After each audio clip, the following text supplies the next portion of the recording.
Bonsoir mesdames, messieurs, bienvenue. Jusqu'où ira la barbarie? Il y a eu la semaine dernière les Coptes égorgés en Libye, il y a eu les crucifiés en Égypte, des milliers de chrétiens en Irak ont dû fuir les menaces de l'État islamique.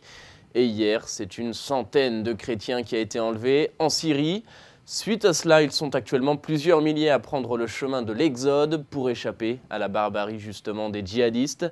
Les chrétiens sont victimes d'un génocide, c'est ce qu'affirme l'écrivain et académicien Jean d'Ormesson. Au Moyen-Orient, l'Église pleure ses morts, comme le montre ce reportage réalisé par la Custodie de Terre Sainte après le massacre des chrétiens d'Égypte. Dimanche 15 février, une vidéo a fait le tour du monde. Le soi-disant État islamique a décapité 21 chrétiens égyptiens séquestrés en Libye. La plupart d'entre eux avaient émigré d'un village pauvre en Égypte et avaient déménagé dans la Libye voisine à la recherche de nouvelles opportunités, en dépit de l'avertissement du gouvernement de ne pas se rendre dans ce qui est l'un des États les plus dangereux de la région. Un acte qui a provoqué des réactions dans le monde entier de la part des autorités civiles et religieuses. Le Conseil des Églises du Moyen-Orient a condamné cet acte qualifié de fanatique en publiant une déclaration en arabe. Avec une douleur profonde, nous avons reçu les nouvelles du crime odieux que des terroristes aveuglés par un fondamentalisme détestable et guidés par l'ignorance ont commis en tuant des innocents fidèles coptes en Libye. En Israël et dans les territoires palestiniens, chrétiens de différentes confessions se sont réunis pour prier pour les victimes et leurs familles et implorer la paix. À Bethléem, place de la Mangeoire, les autorités civiles et religieuses ont exprimé leurs condoléances face à ce drame. Nous sommes réunis ici sur la place à Bethléem, chrétiens et musulmans, pour dire que nous sommes contre tout ce qui se passe dans le monde arabe.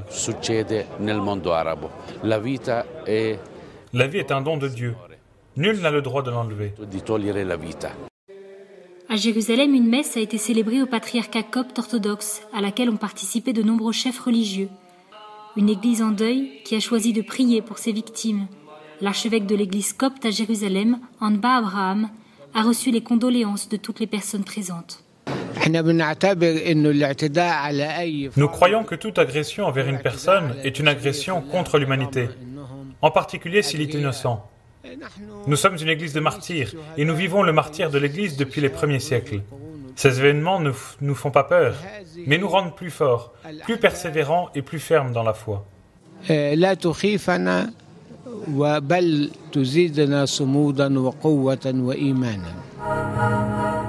Le pape François est également intervenu face à ce drame.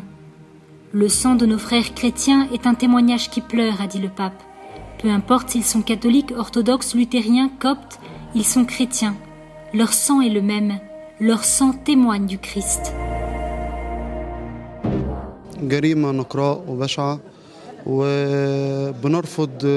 C'est un crime terrible.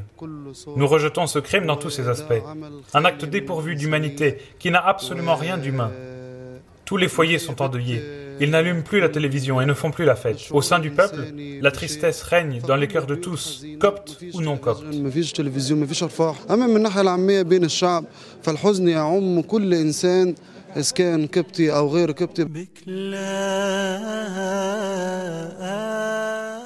Les Coptes sont les descendants des premiers Égyptiens convertis au christianisme au 1er siècle et représentent donc la première église chrétienne installée sur le continent africain. 90% des chrétiens coptes appartiennent à l'église copte orthodoxe d'Alexandrie, née en Égypte. L'église copte orthodoxe est présente en Terre Sainte par une petite communauté qui possède une chapelle derrière l'édicule du Saint-Sépulcre où la liturgie est célébrée. Une présence en Terre Sainte qui remonte au IVe siècle. Voilà, et pour ceux qui habitent du côté de Montréal, sachez que vous pourrez manifester votre solidarité avec les chrétiens d'Orient. L'église copte orthodoxe vous invite à une cérémonie liturgique. Elle sera célébrée samedi prochain, 28 février, à l'intention des 28 coptes d'Égypte assassinés en Libye. La cérémonie aura lieu à partir de 9 h en l'église Saint-Marc de Montréal. Voilà, c'est la fin de cette émission. Merci d'avoir été avec nous. Je vous souhaite à tous une agréable soirée. À demain.